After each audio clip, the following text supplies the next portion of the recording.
Okay, hey guys, can anyone hear me? Maybe reply in the chat so I will know that.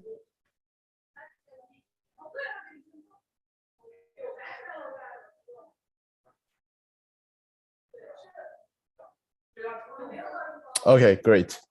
All right, so let's get started right now. First of all, thanks you guys for coming to MEGA Hackathon 22, and this is the first hackathon in MEGA Hack League.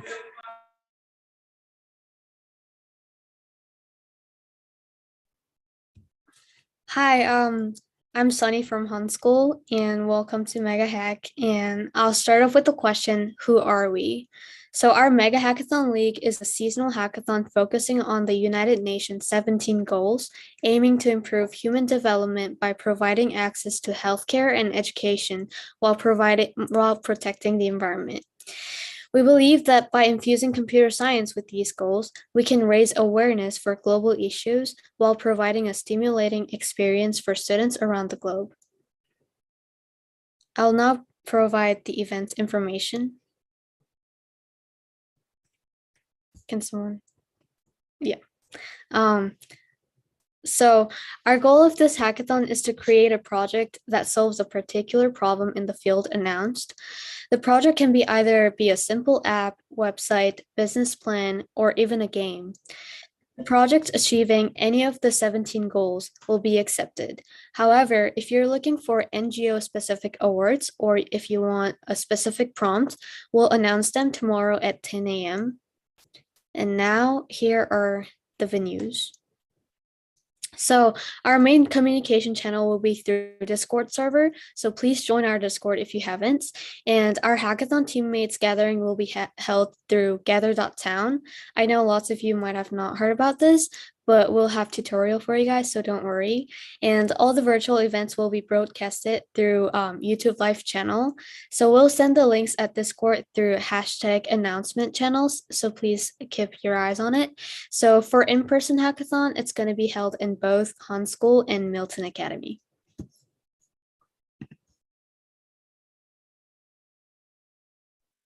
And since people who haven't attended hackathon might have not familiarized with Discord, we will have a short demo of how to use Discord.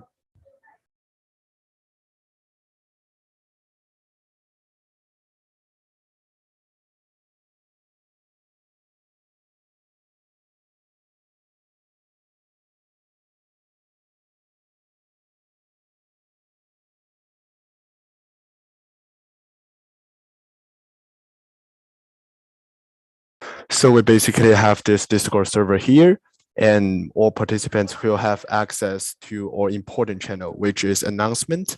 We will send out announcement here, rules. Please read through everything before you start, and schedule, which we'll went over later. And we have prices here as well. And most importantly, please react to your rules. So if you are doing in person, please click here. And if you're doing virtual, please click here. After you select your attending virtual or in person, you should have a channel either in person or metaverse. We will update all those information relatively here. And then if you are trying to find a teammate, you should go to this channel. We have a general channel for general chat, and we have mentoring or monitoring the coding help channel. So all participants should have all access to those. If not, please reach out to us ASAP.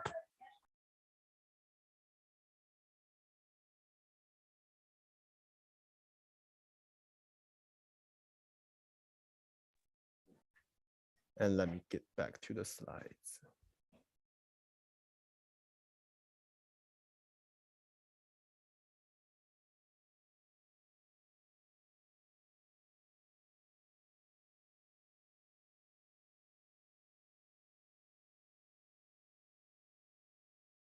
Here is our schedule. We will have our open ceremony from 5:30 to 6 today, and then we'll welcome our guest speaker, Dr. Chen from NASA, 6 p.m. And then we'll have short, like 15 minutes gather town tutorial, and it's required. Do not worry about the link. We will send the link right before the tutorial. And from 7 to 8, we have machine learning workshop. 8 to 9, we'll have 2 workshops happen simultaneously for both game development and data analysis and visualization. And lastly, at 9 p.m. today, we have blockchain workshop. All those workshops are not required, but highly recommended. Since those skills, you can use them running your hackathon and building your project. Tomorrow, we will announce specific challenge at 10 a.m. as Sunny said.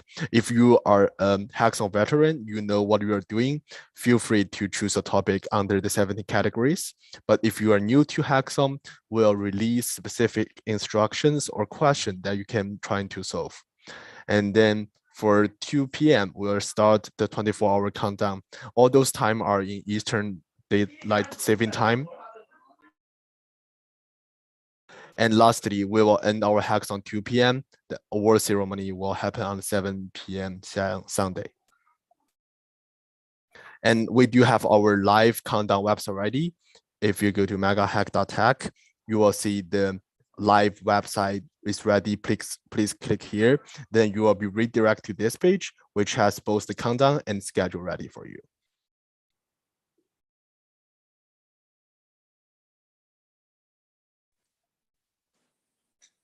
So there are several prizes you can win in the Mega Hackathon.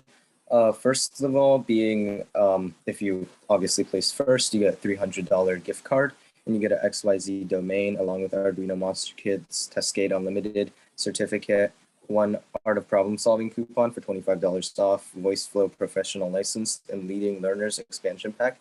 Thank you so much for all of our sponsors for providing these generous gifts as prizes. And overall second place, you get $150 cash and gift card, XYZ domain, and Arduino Monster Kit, Testgate Unlimited, VoiceFlow Professional License, certificate, and Art of Problem Solving coupon as well for $25 off, and a Leading Learners Expansion Pack. And if you place in third place, you get a $50 cash and gift card, XYZ domain, Arduino Monsters Kits, Testgate Unlimited, and the certificate, and VoiceFlow Professional License and Leading Learners Expansion Pack. For more info, go to devpost.com and search for Mega Hack. These will be posted there. There's also category-based prizes, which are more filtered versions of the before. So for high school specific, there as a top 3 project, there is Slingshot internship, a certificate, XYZ domain, and a Art of Problem Solving coupon. And for the SGAP Game Award, you will earn a SGAP Leaders Game Development internship and a certificate. In the Global Non-Government Organization Prize, you will get an NGO Executive Committee Internship Prize for college students and a certificate as well. And for Homelessness Category Winner Award, you'll get an S4S Internship Prize and a certificate. And for the Education Category Winner Award, you'll get Education for All, an internship prize and a certificate. And for the Participation Award, just by submitting a project, you'll get certificate, swag if in person, BALSIM IQ trial, and Echo 3D 1-month business plan. Thank you again for all of our generous sponsors. Okay, so we expect that all participants follow a basic set of rules. So basically just use your common sense when you're following these. So we expect no discrimination, no not safe for work. And also please don't contact any of the judges during and after the event. So for teams, most of you should already be set up.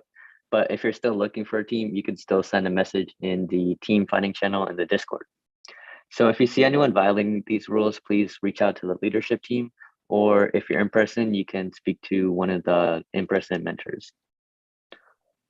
For in-person participants, we are expecting you to form team that day, starting after you arrive the in-person site, because we believe that will give you more opportunity to know more people and to choose the one that you are willing to work with. Okay, so these rules are really important for in-person participants. So most of you should have already provided either a proof of vaccination or a negative COVID test in the confirmation email. If you don't have a chaperone set up, then you won't be able to enter campus. So once you enter campus, you can sign out, but once you sign out, you won't be able to come back to campus. And more rules can be found in the participant guide, and that can be found here in this presentation and also in the Discord.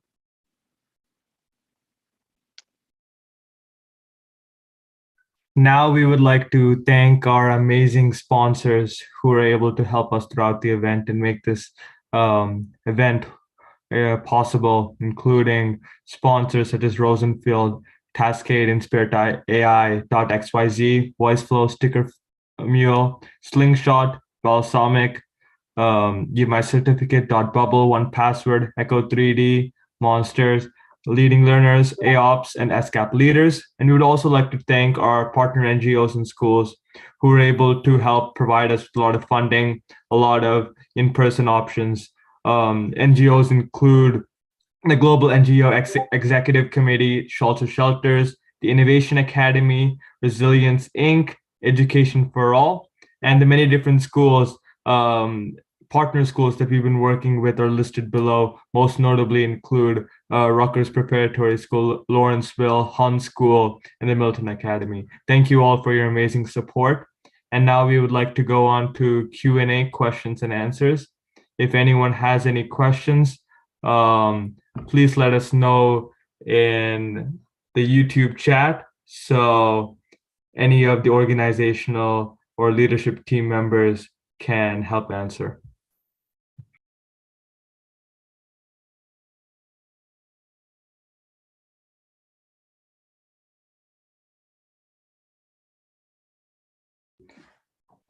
If you don't have any questions at this moment, some of the most important, common questions we get asked is how many people are on a team. There are 5 people on a team that we have, and some of the other questions that we get include questions such as rules for in-person participants. If you want to go in person, a chaperone is required to stay for the duration of the event. And for all in-person participants, we have a set area where participants can sleep. They can bring a sleeping mattresses, whatever they want, and food will be provided for dinner time, a midnight snack, as well as a morning brunch on Sunday. And yeah, so online, we're giving swag to the first 200 online participants that we have. So we'll be reaching out to the participants who qualify for that, and we'll be sending them with their specific prize. And do we all need to be on GatherTown the whole time? No, that's not the case. So GatherTown is basically a virtual platform in which you can go play games. You can communicate with other teammates in the event. And that's also the place where there'll be a lot of different workshops. We have, as listed before, we have a few blockchain workshop, machine learning, game development workshop, as well as like data analytics and data visualization workshops that we have at our event. And the grading criteria, the grading is, we'll send out a detailed list on the Discord after this opening ceremony. But basically a few categories that are most important in grading include innovation of the product, the amount of creativity you use, as well as because these products are going directly to NGOs and many different companies, and they'll actually be evaluating this and its practicality. So make sure you put your best foot forward in all the projects that you have, and we'll be sending an exact detailed grading criteria after this meeting. Any other questions? Feel free to ask us right here. I'm getting one more question. In-person participants, would in-person participants be able to form a team at the place? Yes, there'll be team building sessions in person at the event. You can either participate with people from your own school, or you can participate with people from multiple different schools. And we'll have a session for people who are looking for a team to just introduce themselves, their skills, the type of project that they want to create. And with that, we'll be able to facilitate teams together. And right now, if you have any other questions, you can let us know in the Discord channel. But right now, Dr. Chen from NASA will be joining us in 10 minutes in the same YouTube live link. So please stay on, and good luck to all hackers and competitors. Thank you.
Hi, Dr. Chen.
All right, so we are live now. Mr. Chen, Andrew should be joining us shortly.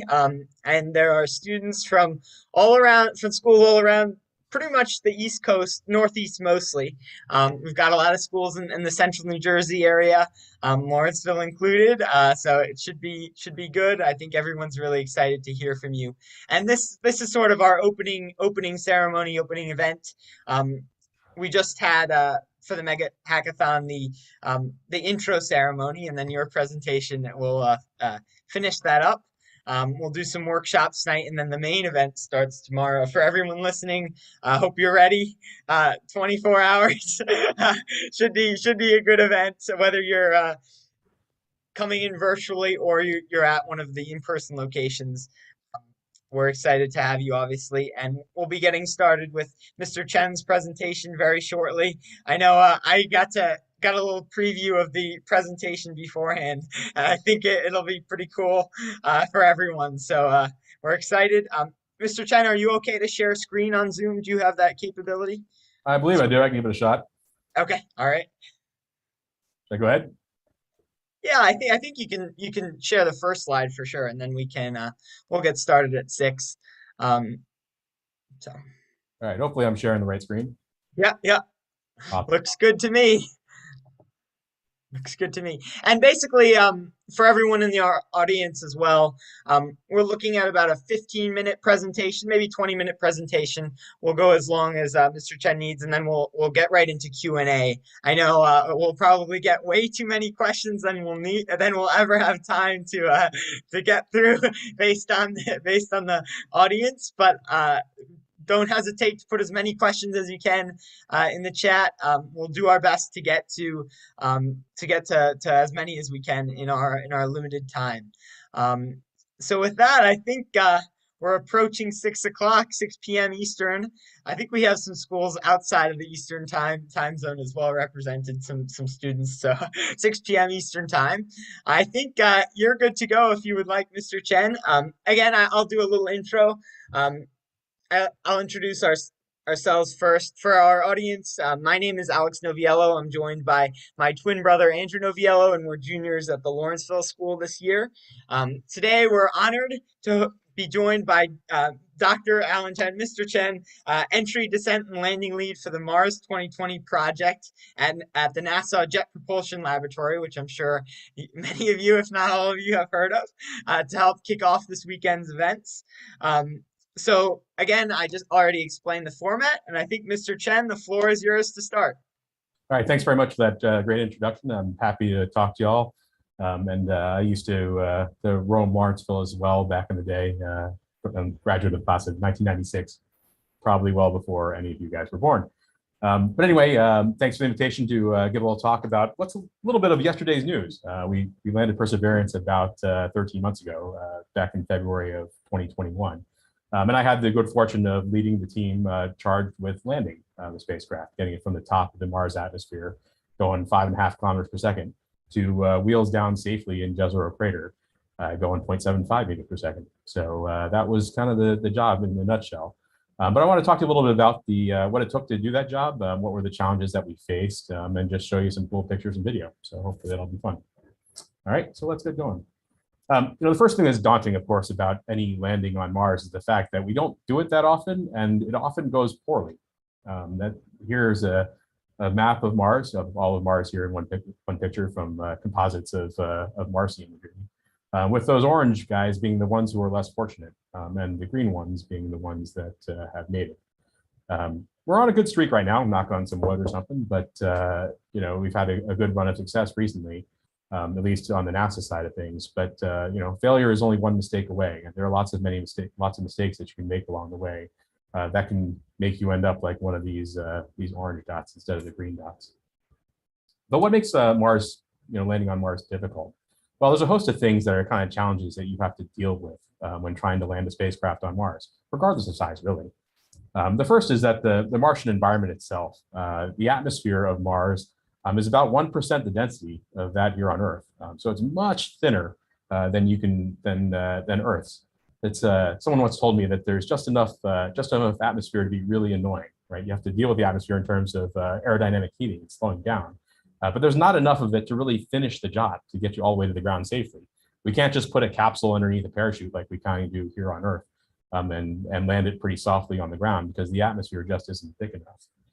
But the atmosphere is thick enough that we can use it to slow down, and we can't ignore it. Like if Mars was like the moon and had no atmosphere, you'd know exactly what to do. But going to a place where it's kind of the worst of both worlds. You have enough atmosphere to use it, but not do the whole job with it, and that's really tricky. And on top of that, Mars has weather, and it's got other different kinds of weather than we have here on Earth. So unlike the moon, right, there are things like dust storms that occur on Mars, and they're even seasonal. Sometimes there are planet-encircling dust storms, like the one that killed off the Spirit rover and presented problems to other vehicles in the past.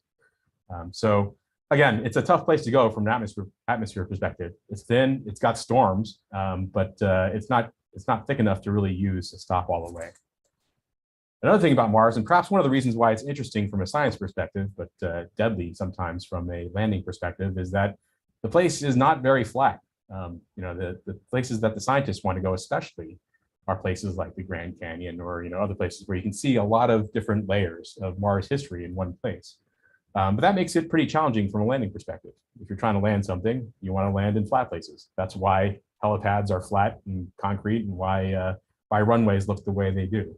But Mars, as far as I'm aware, does not have any of those things for us to land on. So there's pressure between landing in the flattest places we can find on Mars and also being close to the things that the scientists really want to go to help do our mission and our missions on Mars, which are often to look at its history and try to access many parts of its history locked up in those rocks and slopes and scarps that we see there.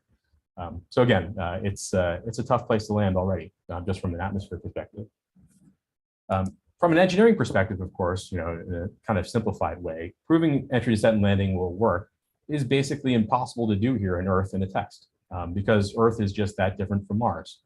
The gravity's wrong, right? Mars's gravity is about 3/8 that of Earth. The atmosphere is wrong. We talked about that already. It's hard to do a full end-to-end test of the system here on Earth. We don't get a chance to really prove to ourselves in a meaningful test that the whole system will work from the beginning to the end. That's kind of one of the biggest issues, and it's what we call verification and validation. Can we prove that we built the product right and built the right product? And in many ways, we have to deal with that in a lot of different ways because we can't, there's a mantra here at JPL and at NASA to some degree that you should test as you fly, or fly as you test. In other words, that you should be able to, if you can, test the way that you're going to fly the vehicle. And then when you get around to the opportunity to fly it, you should fly it in the way that you tested it. But what if you can't do that? And that's really the problem that we have here with entry, descent, and landing. We can do things like try to constrain our design to make it more analytical. We can do component testing to build models from it and then try to assemble them in simulation.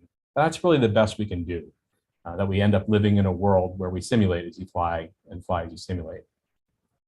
So that's, but again, you never really have the full knowledge that all of this is going to work from end to end. And by the way, on top of this, of course, Mars is pretty far away from Earth, and all of this has to happen autonomously. For example, when we landed last year, the one-way light time, the time it takes for radio waves to travel back from Mars to Earth was about 11-ish minutes or so. And then it takes another 11 minutes to send commands back from Earth to Mars. So 22-minute or so-ish round trip light time to get radio signals back from Mars and then to send them back to Mars. So there's no way we're going to joystick this. So we have to do all of this and prove that EDL will work. And the vehicle's got to do it all on its own. We got to design the vehicle to be able to react to what it sees all on its own. So let's talk a little bit about the Mars 2020 mission, which of course is in process right now.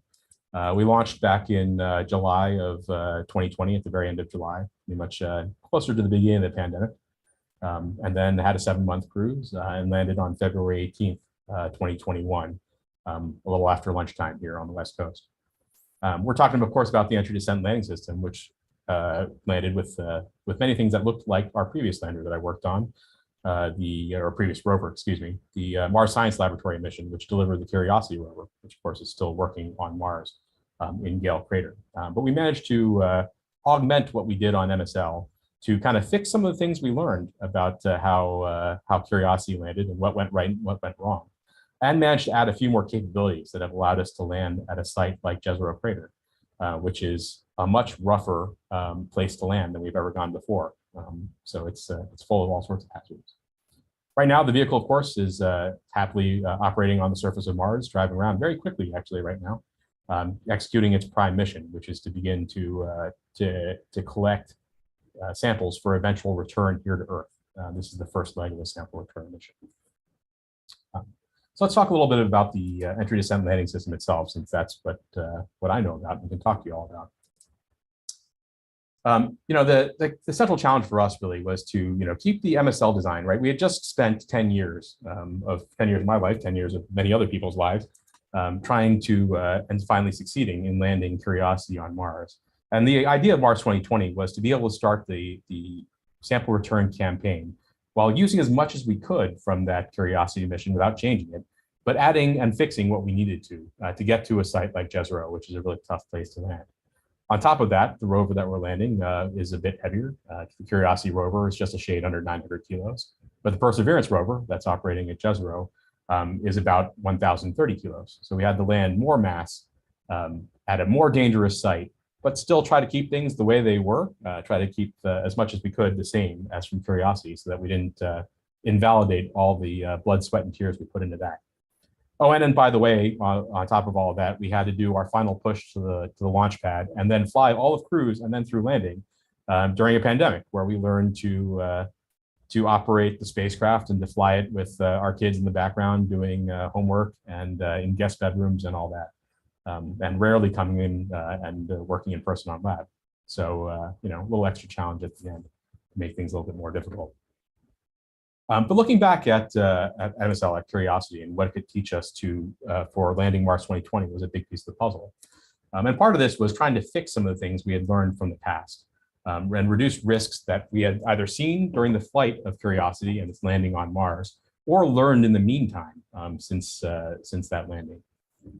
The first being something that I personally screwed up on Curiosity, which is that we touched down the rover with our sky crane system at the wrong velocity. We actually touched down at 0.661 meters per second when we were targeting 0.75 meters per second down.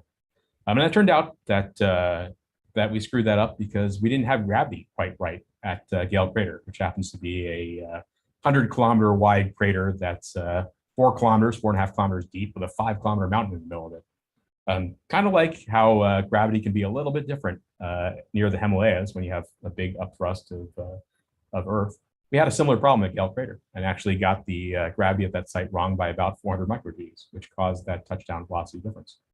Luckily, it worked out in the right direction. We touched down slower, used a little bit more fuel, but put the rover down more gently. So no harm, no foul in the end. But we didn't want to make that mistake again for Mars 2020. So we fixed that with higher fidelity gravity modeling of our site. Second, in the top right there, we noticed finally, after a couple of years of looking at data, and then again spurred by the failure of the European Schiaparelli lander, we looked at disturbances caused by our parachute. As you may have seen, or you'll see later in videos, our large parachute, a 21.5-meter diameter parachute, is deployed with a mortar. It's almost literally a cannon with a gas generator that fires and gunpowder that fires the parachute pack out the back. And it's a very stiff parachute. There's a lot of Kevlar and Vectran lines in it. And that kind of shock of the parachute being deployed and then reaching its full extent caused a navigational error that we saw in the inertial measurement unit. So that was something that we had to fix, or wanted to fix, for Mars 2020 to make sure that we didn't experience any kind of navigational error that could be fatal for us. So something else we fixed. One other item that we fixed along the way, a separate program called the Low Density Supersonic Accelerator Program, was developing large supersonic parachutes for use by even bigger missions than Perseverance. And those tests were done in the early teens. And we designed parachutes the same way that we've been doing it since Pathfinder in the mid-90s, which was to do subsonic testing in wind tunnels and other places of our parachute, assuming that the supersonic inflation would be bounded by the loads that we saw subsonically. And for whatever reason, that turned out to not be the case for the parachutes that were part of the Low Density Supersonic Accelerators Program. We pretty much turned these 30-meter chutes that they were flying supersonically up here on Earth, but at super high altitude, trying to get up to 130,000 feet to get to the lower density part of the atmosphere to mimic Mars. But those chutes turned into confetti cannons that really shredded themselves up at those altitudes when we deployed them supersonically above Mach 2. That really gave us pause, right? Had we been getting lucky for all these years doing what we've been doing? Should we do something different for Mars 2020? So that led us to redesign our parachute, something that we had been loath to do since the Viking days, since back 50 years ago. But we redesigned our parachute and then also tested it supersonically here on Earth, down at the Wallops Flight Facility on the eastern shore, out over the Atlantic. So using sounding rockets to fire these rockets up into the upper atmosphere to 130,000 feet and deploying them at Mach 2 to show that they would work. So that's something we did along the way as well, something that we didn't anticipate doing. If we talk through what entry, descent, and landing looks like for Mars 2020, and for, to some degree, Curiosity, many missions look like this. This is the 7 minutes of terror that people like to talk about, because it takes about 7 minutes to get from the top of the atmosphere to the ground. We separate from the cruise stage about 10 minutes before hitting the top of the atmosphere. Once the vehicle hits the top of the atmosphere, it's going about 5.5 kilometers per second, which is very fast. As we get into the atmosphere, we have to survive aerodynamic heating. Right? We're trying to use the frictional heat from the atmosphere to slow down, but also need to survive that right? The heat shield can get to very high temperatures, well over 1,000 degrees C. So we need to survive that part. And we see a lot of deceleration during that period. It's all about stopping, right? And trying to use the atmosphere for stopping power. The vehicle can see up to about 12 Earth Gs of deceleration. So it's a good thing that we have a robot and not people on there, since that would cause even the best fighter pilots to black out. We'll see up to 12 Earth Gs of deceleration, while also trying to steer the vehicle, much like we've done guided entries with the Apollo capsules and others here on Earth for the first time on Curiosity, and then for the second time with Perseverance, we did guided entry on Mars. So steering the vehicle toward the landing target while surviving that intense heating and deceleration of entry. Get down to about 1,000 miles an hour, it's about 400-ish meters per second, and deploy our large supersonic parachute, 21.5 meter diameter parachute. That's roughly the size of a Little League infield, for those of you who remember Little League. So that's still going about that fast, about 1,000 miles an hour at that point. That allows us to pop off the heat shield, which has done its job. It's protected us through entry, and get a look at the ground. At that point, we can use the radar to take a look at the ground. And then we also had, and that gives us altitude and velocity. And then we had a new system that we put on for Mars 2020 called terrain relative navigation that allowed us to take pictures of the ground and match them up with an onboard map to help the vehicle figure out where it is. At backshell separation, about 2 kilometers or so above the ground, the parachute's done all it can, right? We've reached terminal velocity. You're still going about 90 meters per second, which is 180 miles an hour. I don't know if any of you guys skydive, but that's close to the speed that, it's a little bit more than the speed that a person jumping out of a plane without a parachute going head down would reach. It's roughly the terminal velocity of a skydiver in head down position. So still going way too fast to slow down when the parachute is done with you. So that's when we light up our engines. Light up those engines on this rocket-powered jetpack that we call the descent stage. We use that position information that we had from terrain relative navigation to fly to a nearby safe spot. And then about 20 meters above the ground, 60-ish feet, we begin the sky crane maneuver. That's where the descent stage lowers the rover below it, and the wheels get deployed, the whole landing gear, if you will, on the rovers get deployed, and we put the rover down gently, about the speeds, about 0.75 meters per second, which is about the speed of what it's designed to handle when it's driving around on Mars itself. So in other words, that we don't have to design a different landing gear for touchdown, since the rover is already designed to deal with that. So we do that in Sky Crane. Once the rover is down safely and we've detected that the weight of the rover has been offloaded, the descent stage is cut loose from the rover and flies away to a safe distance. So that's what EDL looks like. Hopefully I'll be able to share with you a video here recapping what went down about a year ago. Hopefully there'll be sound. Let's see what happens here.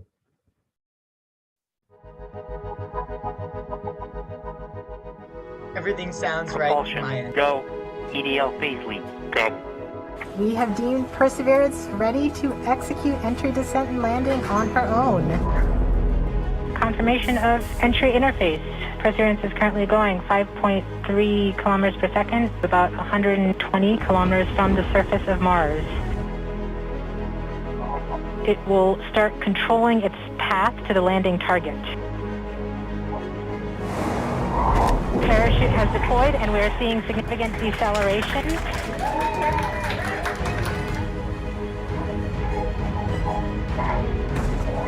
The heat shield has been separated. Perseverance now has radar lock on the ground. The backshell has separated. Skycrane maneuver has started, about 20 meters off the surface.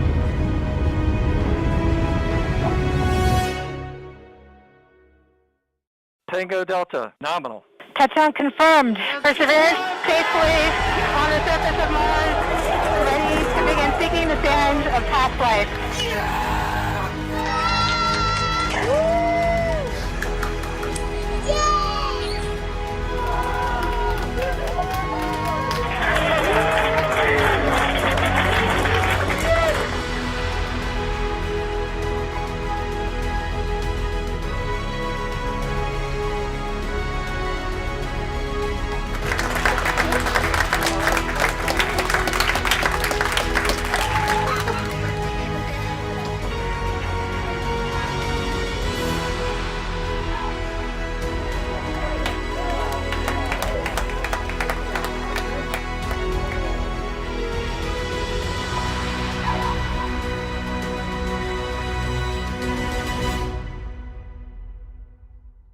knows I'm going a bit long here, so I'll try to show you a couple more things, and then we can get to the question and answer stuff.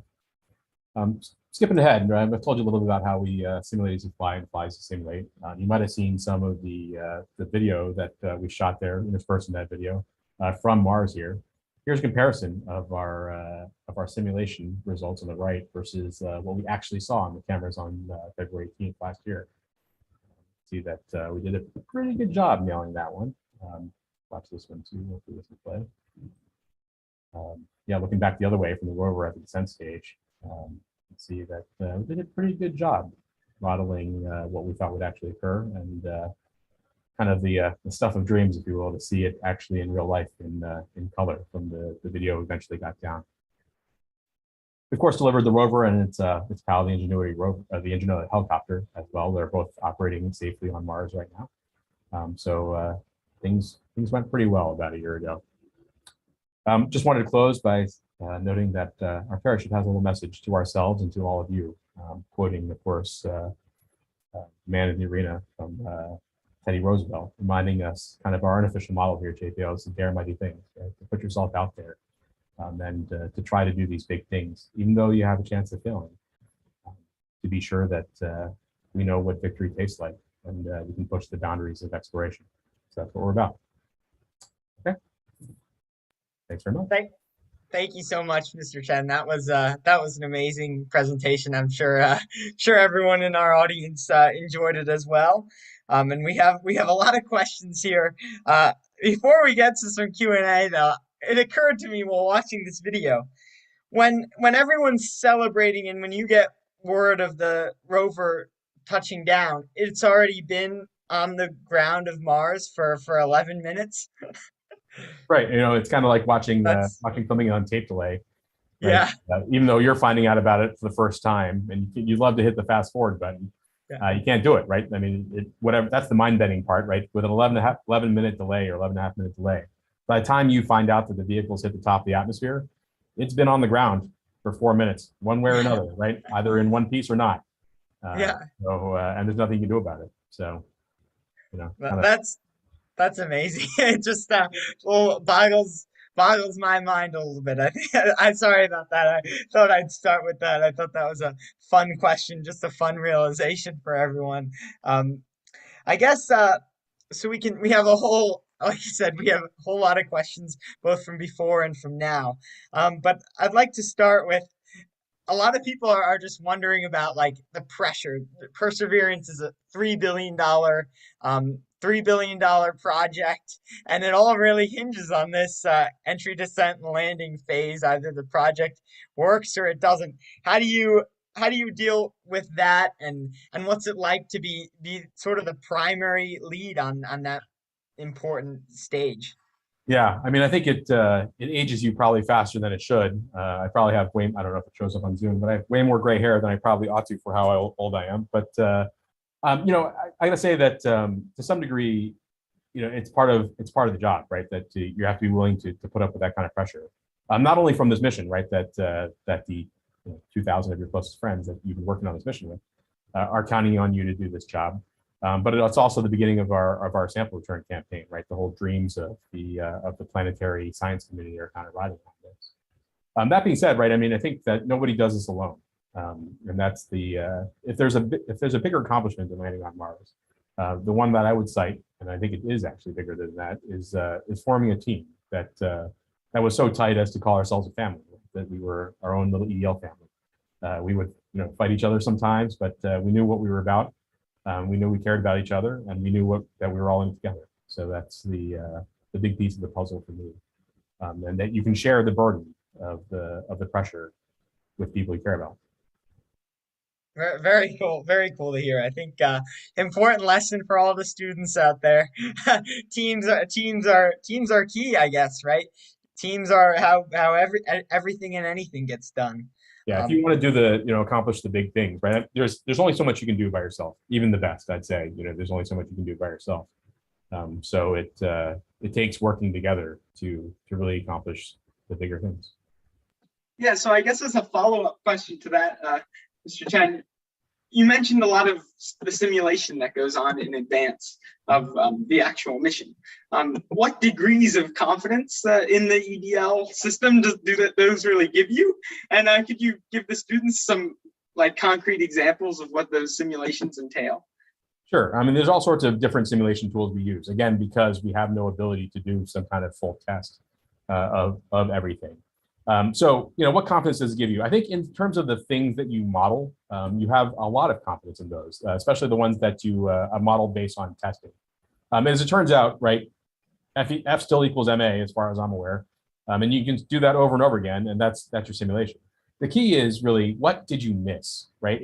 If you've gone to the trouble of doing a good job modeling it in your sim, I'm actually not worried about that. It's the things that you forgot, like forgetting that gravity could be slightly different at certain places, right? It's those failures of the imagination that really come back to bite you. There is kind of a saying, I mean, it's predicated, of course, on our working on things, but that it's the problem, it's not the problem you're talking about that's going to get you, it's the problem you don't know to talk about that's going to get you.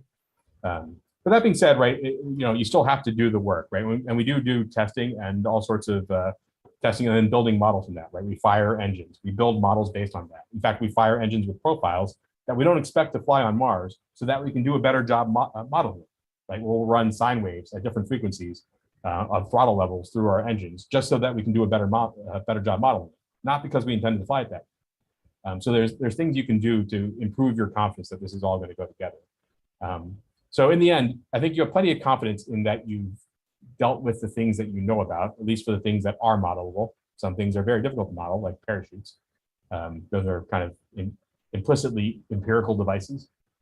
But for things that can be modeled, I think you have confidence in that. It's the whole, what did you miss, that's going to bite you in the ass. So someone here is wondering, this is sort of a similar theme. Someone here, does everything have to be fully prepared before you even launch the craft from Earth? Or are you able to make adjustments to your EDL protocol or process, if you will, while it's in flight? Yes, you can absolutely to change things on the way, right? We had 7 months to get there. We happened to actually this time to land with the software that we launched with, but that's actually not common, both for Spirit and Opportunity and for Curiosity. We uploaded software in flight. Sometimes you learn things along the way, right? We do checkouts of our spacecraft to make sure everything went well during launch. Sometimes you're just not done at launch, right? You keep working until, I guess somebody once told me, an old project manager once told me, you never stop testing and simulating, you just run out of time. So you still, while you're in flight to Mars, still have some time to learn things. So we often did. This time, though, we managed to actually land with the software we launched with. So it can be a mixed bag, but we never give up, right? Until you run out of time to try to learn new things. On that note, this is just one of my questions. Is the timeline of the launch, when the launch occurs from Earth, determined by your readiness, or are you given a deadline and you have to hit that deadline? Yeah, the joy or pain of going to Mars, and really to other planets, but especially Mars, is that you literally have to wait for the planets to align. Energetic launch opportunities, the time when you can get there with not enormous launch vehicles that are really that would make it impossible to get there, happen to occur about every 26 months, and that's what we call the Mars opportunity cycle. So if you miss the boat, right, if you miss your chance, you're going to wait 2 years to launch. And in fact, that happened for Curiosity. We were originally shooting for the 2009 launch opportunity and missed it. The vehicle was not ready. We were not ready to launch it. So we had to wait 2 years to go in 2011. This time for Perseverance, we managed to get it right the first time, which is good because it was in the name. It would be really embarrassing to change the name of the project from Mars 2020 to something else. So that's very cool. I guess it must be, I'm sure, it must be just a huge effort to get it ready for those deadlines. We've got another question here. This one's kind of interesting. What is the number one project related issue you think of first thing every morning or most commonly during the day? So basically, is there one single challenge that happens maybe regardless of project that always has to be at the forefront of your decision making? I would say that's actually the exciting part of the job, is that it's definitely not. the first, the one thing that goes along the whole way. One of the magic parts, I think, of the entry, descent, and landing team is that we kind of ride it from the beginning to end, right? We come up with the system in formulation when we're almost literally, I remember from Curiosity, designing things on the back of napkins at the cafeteria, to getting to operate it and land it on Mars, right? And through all the detailed design and testing and all that. If you have one problem that you're dealing with the whole time, then you screwed up, right? Because you should be working problems, moving on to the next thing.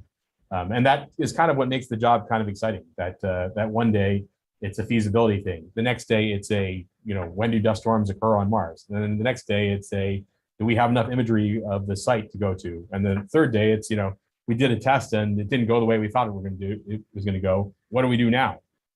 Or 8 years in, there's a pandemic and we have to change all our plans about how we're going to test the vehicle and get to the launch pad and operate it in flight. That's and I think that's in the end what engineers are about, right? Is wanting to solve cool problems and solve it with people that push you to be better. And I think that's what the whole process entails. So there's no one thing that gets it the whole time, and I wouldn't want it that way. Sounds great. Yeah, we have We have another question from the YouTube chat. What was the purpose of using the sky crane as opposed to directly attaching the payload to the boosters? Yeah, so good question, right? The sky crane provides a number of advantages, which I could talk the rest of the time about, but let me try to put it succinctly at least.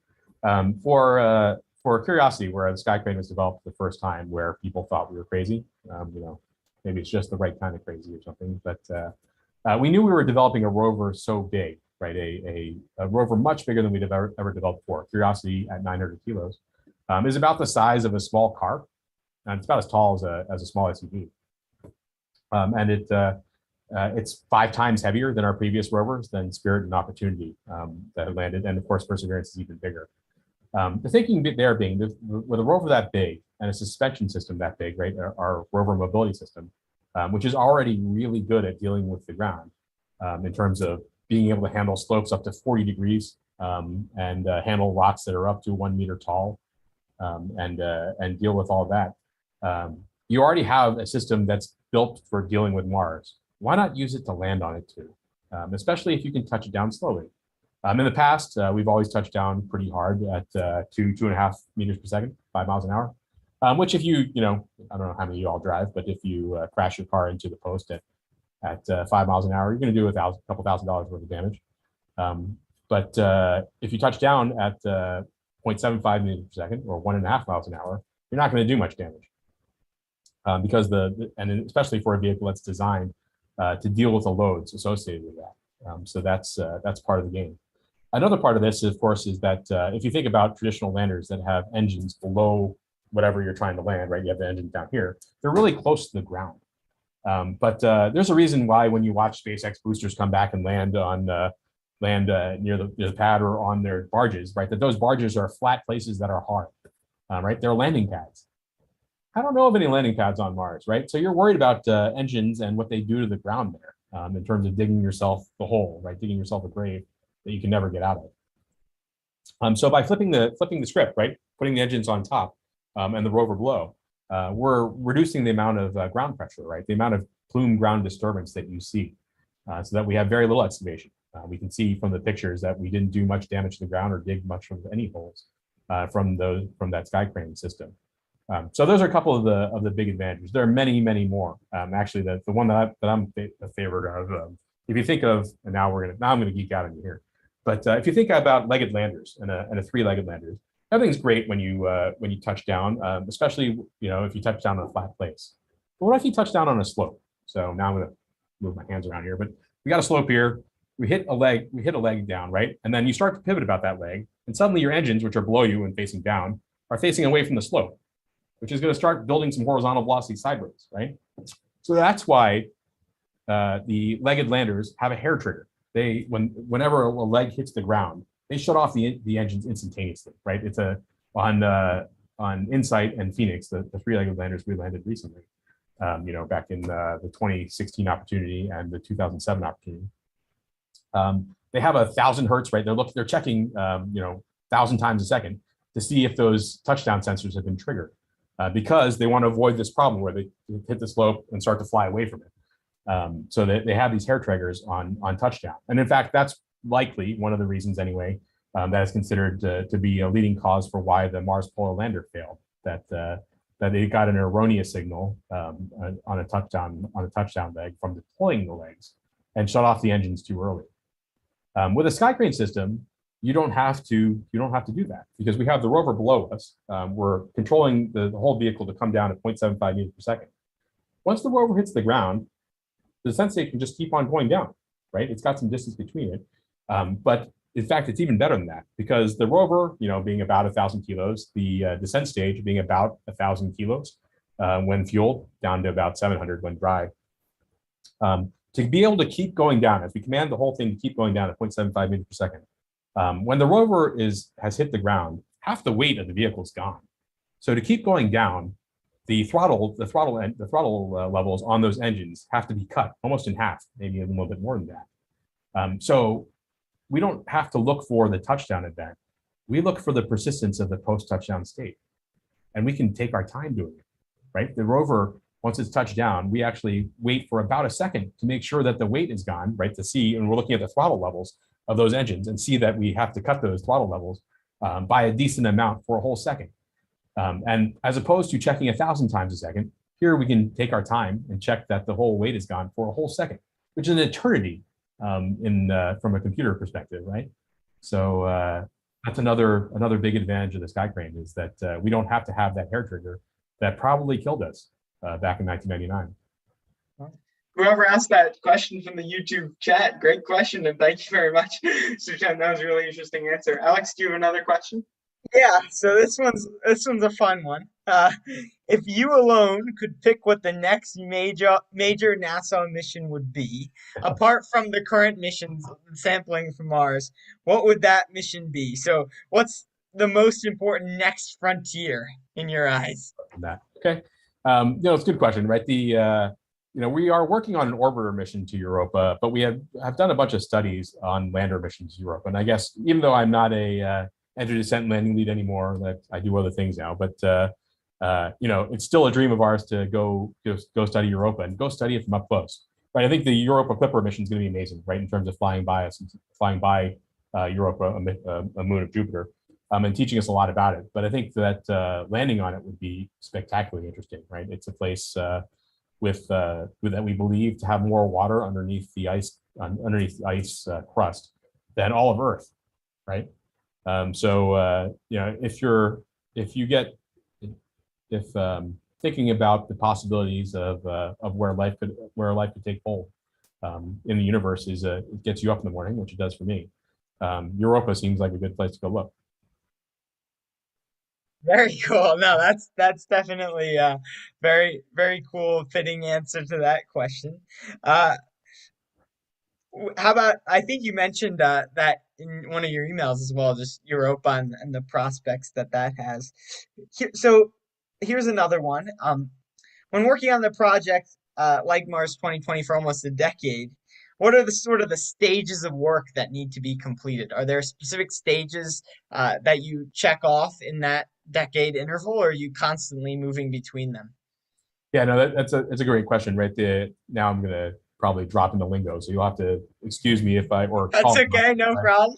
If I talk to you about things, but there's a NASA life cycle for projects, which goes from phase A, pre-phase A really, but phase A is kind of conceptual design, to all the way to phase E, which is operations. So in between that, right, when you go into phase B, you go into preliminary designs. That's kind of, phase A is really about getting the concept that holds together. You have a whole architecture that's gonna get put together. Phase B, that preliminary design, you start to put more meat on the bones of your architecture and start to find out what you got wrong to some degree. And also try to make some of the compromises. This is when you're starting to make a commitment. Say, okay, we took our concept, now we're going to make it more of a design. I'm not going to tell you how much it's going to cost too, and when we're going to get done by. And then you get into the phase C, which is kind of the critical design portion, where you take your preliminary designs and then say, here's my design in which I'm going to use to cut metal. Right? I went from concept to a preliminary design. Now I'm going to make blueprints. Right? We're going to go get to the point that we're good to cut metal. And then phase D is really that portion where we go cut that metal and start delivering all that hardware. find out about how you were wrong about all of it when you test some of it, and figure out what to do about it. And then that includes, of course, the last bit, which is assembling the whole vehicle, getting it ready for launch, so integrating it and putting it and getting ready for launch. And then finally, that phase E portion is after launch. That's the operations portion of the mission. And there are people who do all sorts of different parts of the mission, right? Some people focus on operations. Some people focus on conceptual design. Other people who are crazy focus on just the hard part, the testing of the vehicle to prove that it's going to work, that we do in phase D. But some people like me ride the whole merry-go-round from the beginning to end and then get back on again. You know, there's all sorts of different things, and the job is very different across all those different parts of the project. On that similar note, what does the collaboration between your team, the entry, descent, and landing team, and say the team that built the rover, what does the collaboration look like there? Out of curiosity. We like to joke that wait, something happens after landing, but you know, with the rover. But no, there's actually a fair amount, because for reasons, right? When launching stuff to space is expensive, and you know, on multiple fronts, and you want to keep it simple. The vehicle that's actually flying entry, descent, and landing, right? The computer that's flying entry, descent, and landing is actually on the rover. The rover is actually doing the job. And in fact, we've managed to do a few more things, right? The addition of terrain relative navigation that I talked to you about earlier. We deliberately, although we could have put that computer and camera somewhere else, we put it on the rover. Why? Because the image processing hardware that we're using there, these kind of fancy avionics, right? This computer box we put on there called the Vision Compute Element, can serve a dual purpose. We used it on the way down to figure out where we are and fly to a safe spot. They're using it literally today, almost every day right now, to do what we call auto nav on the surface. They're taking images of where we are and allowing the vehicle to choose its own path every day, so that we don't have to say, you know, go here, then go here, then go here. We say, go roughly that way. You figure out what's safe and not during the day. So there's a fair amount of collaboration from those perspectives. But in other ways, we're pretty dissimilar, right? That they're working on plans like how we're going to use instruments on the ground, how we're going to move arms and all that. And we don't have to worry about that. That's all ballast to folks like me who are landing things. But there are definitely places where we touch each other. Sounds great. And we had one question from the YouTube chat that kind of hits on another thing that I was going to ask. So this person asks, they'll be studying aerospace engineering next year in college, and they're asking if you have any recommendations regarding studying the subject. And then kind of on a broader note, do you have any advice for high school students specifically that are looking to pursue a similar engineering path as you did? Good question. You know, I'm an aerospace person, but of course there are plenty of people here at JPL, and you need all sorts of types, right? You don't have to go into aerospace to get into this type of things. I work with mechanical engineers, electrical engineers, software engineers. We need business people too, right? Business and management folks and others as well, communications as well. I think, you know, in general that, you know, there's a couple things. Obviously, technical expertise is important, right? So being able to find some area that you're interested in studying and get into that is great. Don't lose sight, of course, of the ability to communicate what you're talking about. You know, unless you're going to do something small on your own, you're going to need to talk to other people about what you do. And developing that skill is not something I realized was important until not too late, but later in my career. So, you know, get practice talking about what you do and trying to convince people that you're right, if you are right, right? Being right is also good. So that technical side is good. But being able to talk about what you do is important there too. And I think hands-on experience, of course, is great. Anything you can do to do a job kind of like you're envisioning, and you might find out it's not for you, and might find out it's perfect for you. But it can help really vector what you decide to study in school, knowing a little bit more about what the real world looks like. I know we're getting kind of close on time here, but I thought this was an interesting question more along the advice route. Mm-hmm. From your experience leading a group, what are the characteristics that really make an individual stand out and contribute the most to a team on a task on a very difficult task like these? That's interesting, because I think different people stand out for different reasons, and I think that's actually a benefit, right? And yeah. That if everybody was the same, then it's, first of all, no fun, but second of all, actually bad, right? There's a fair amount of diverse opinions help you find problems that you failed to imagine, right? That's back to that whole failure of the imagination problem. So, you know, right, it takes all types, I guess, is kind of, it's the non-answer answer to your question. But it takes all sorts of different types of people. I do think that in entry, descent, and landing, right, to deal with this kind of constant stress, there's a little bit of confidence that's required. But there's also the ability to talk about what we do. And I think that, you know, you spend a lot of time not just convincing yourself that something's going to work, but convincing everybody else too. So that's a big piece of the puzzle that I'm always looking for. And then one final question that I thought was interesting. Out of all the things you've worked on in your career, particularly the Perseverance Project, what technical achievement are you most proud of? What was the coolest thing you worked on? Yeah, there's all sorts of stuff, right? Certainly SkyCrane, you know, and having your name on a patent for SkyCrane for curiosity is a thing. But I'd say actually, in terms of what can drive the future and will drive the future of space exploration, particularly within NASA, but I think also beyond, is the addition of terrain relative navigation for Perseverance. It was not something that was originally part of the mission, but then we made it part of the mission. And I think it's going to be important. And in fact, it's proving to be important, both for the moon and Mars and beyond.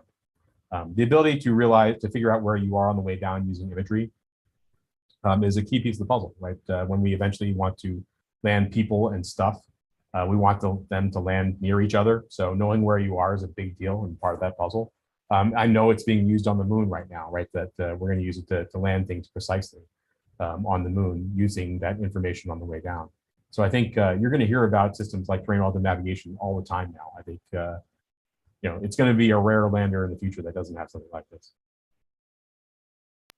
Very cool, very cool. I know we're sort of over time here. I promised 45 minutes. So I think we'll try to wrap it up here. I thought this was fun from the chat.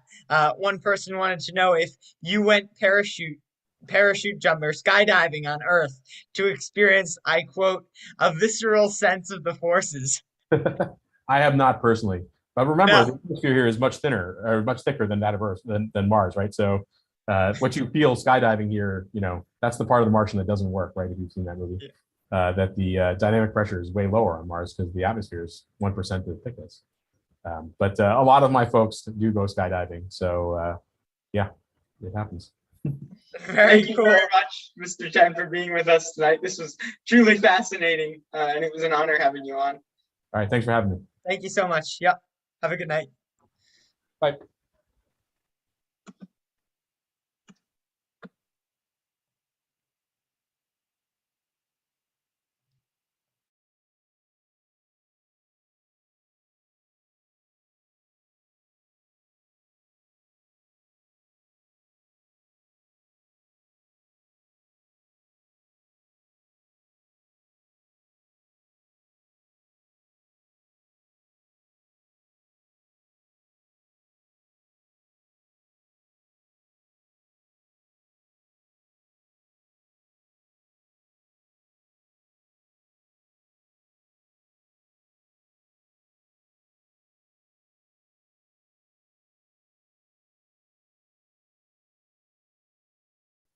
Hello everyone, we'll be doing a Gather Town tutorial soon.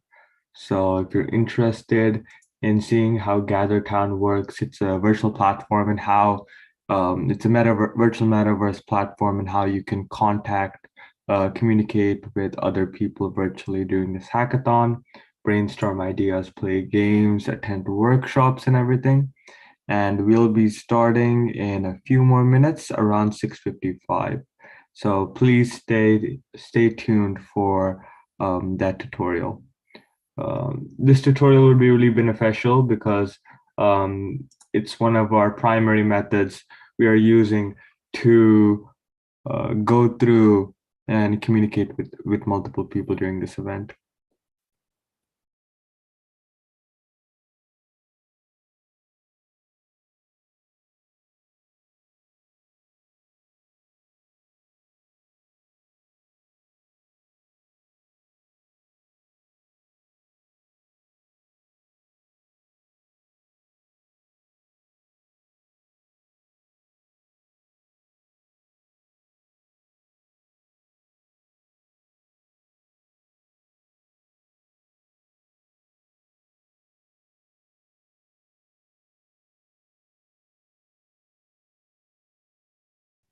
All right, I think we're ready to get started.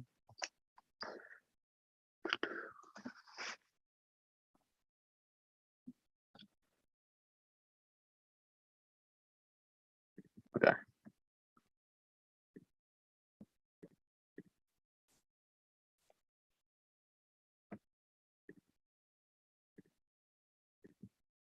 Agni, can you see it? Yes, we can see it. All right. All right, Chol, you want to start us? Hello, everyone. My name's Chol. I'm a sophomore at Rutgers Prep. Max, you want to introduce yourself? Yeah, sure. So I'm Max. I'm also a sophomore at Rutgers Prep. If you didn't hear me, I'm Daniel, and I'm also a sophomore at Rutgers Prep. So this is GatherTown. This is the software we're going to use to host our workshops, and hopefully you guys get to work on your projects in here if you're a virtual participant. But basically, the software is an online meeting place like Zoom with audio and video. However, it's like a video game with an actual room. So you can interact with others similarly to real life. And there are a multitude of features which will be explained soon. I'm going to send out the link in the Discord to this GatherTown. Just give me a sec.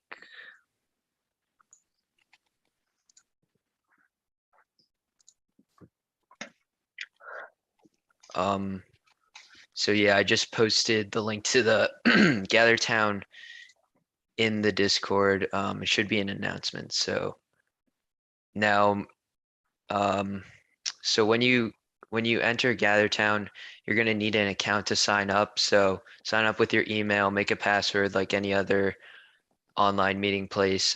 Once you sign in though, you can customize your character however you'd like, and make sure to give GatherTown access to your camera and microphone so everything works properly. And Max will explain the controls and basic movement mechanics of GatherTown. Okay. So like Chol said, it's a little like a video game. So I'm using WASD to move. You can also double click to where you want to move. So like that, if I click on workshop room 2, double click, and GatherTown will automatically move me there. So just to explain some basic controls, you can use X to interact with some objects. So for example, if I go up to this piano, it'll load. I can just play some notes. Okay.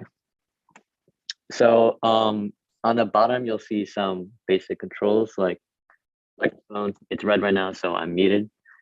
If I get close to Dan here and turn on my mic, hello, then he can hear me. Camera, same situation, just turns on your camera. If you want to use some emotes, then it'll just pop up above your head. And then there's screen share, which I don't think participants will have to use, but it's there if you need it. And also a self spotlight. So what a spotlight does is basically just by clicking the spotlight, you allow yourself to be viewed by everyone in the room. And let's see. Also, if you ever get stuck, like right here, I can't move past Dan. What you can do is just press G to go into ghost mode, and then you can pass through people. Other than that, if you get stuck or like accidentally glitch the GatherTown, you can go down to your character in the personal menu and just click respawn, and it'll just refresh your character. So Dan, you want to explain the layout of the GatherTown? Yeah, sure. So there's 4 different rooms in this GatherTown. The first one's the hub. There's 2 different workshop rooms and 2 different work rooms. But first, let's start with the hub. So in the hub, this is basically just like your lounge area. You can just hang around and talk to people. There are arcade games, as you see. There's different games like poker, there's scribble.io, and there's like Tetris and other games on the arcades that you can play just for fun and hang out. And if you have any questions at all, you can go to the help desk where Me, Max, or Chol will probably be, and then you can just ask us if you have any problems with using GatherTown or about the event in general. So next is the workshop rooms. Max, you can go to either one. Okay, so this is where workshops are going to be held. There is a loudspeaker that announces to the entire room in the middle. This is where you ask questions, and basically what the loudspeaker does is that you can speak to anyone in that range. So you're not like limited by like a couple of feet away in that little range. You can speak to everyone. You probably be sitting in a chair, and then the people that are hosting the workshops will be up top with at the bottom of the area. And if you're a participant and not the host, you should not be going to the stage area. Okay, so there's two different workrooms. There's an age split that like divides you guys into the different ones. So only 18 people who are 18 years old and older can go into the 18 plus room. And only people who are ages 13 to 18 can go into the 13 to 18 room. So as you can see above, the little cubicles are basically like private spaces for you and your team to like discuss and like and just hold like meetings and stuff to talk about your ideas. And it should only be your team in the cubicle there, unless of course you have permission to enter someone else's. Also, for these workrooms, you don't have to like work in them. You can just leave and then rejoin at any time you want. Max, I'll give it back to you. All right. So that's pretty much it. Actually, like Dan said, if you have any questions, you could head to the help desk, and either me, Chol, or Dan will be there.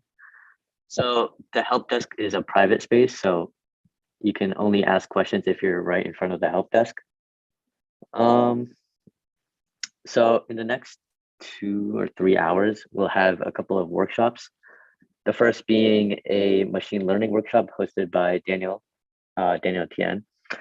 The second being a game dev workshop hosted by Jason.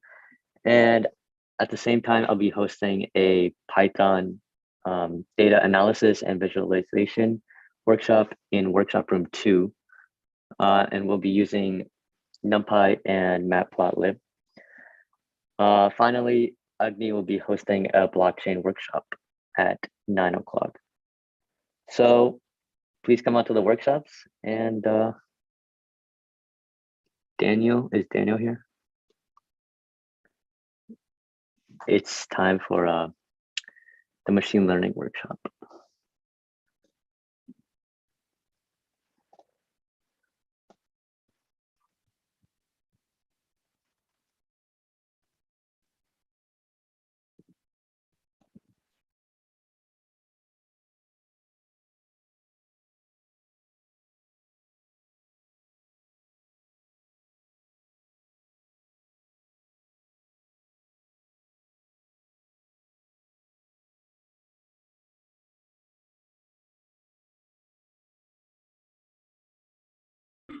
Hi guys, I'm Daniel Tian, and I will see you guys in GatherTown in 1 minute.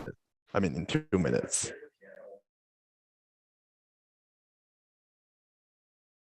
And the live stream, YouTube live version will be finished today, and everything following today will be happening on GatherTown. So see you guys there.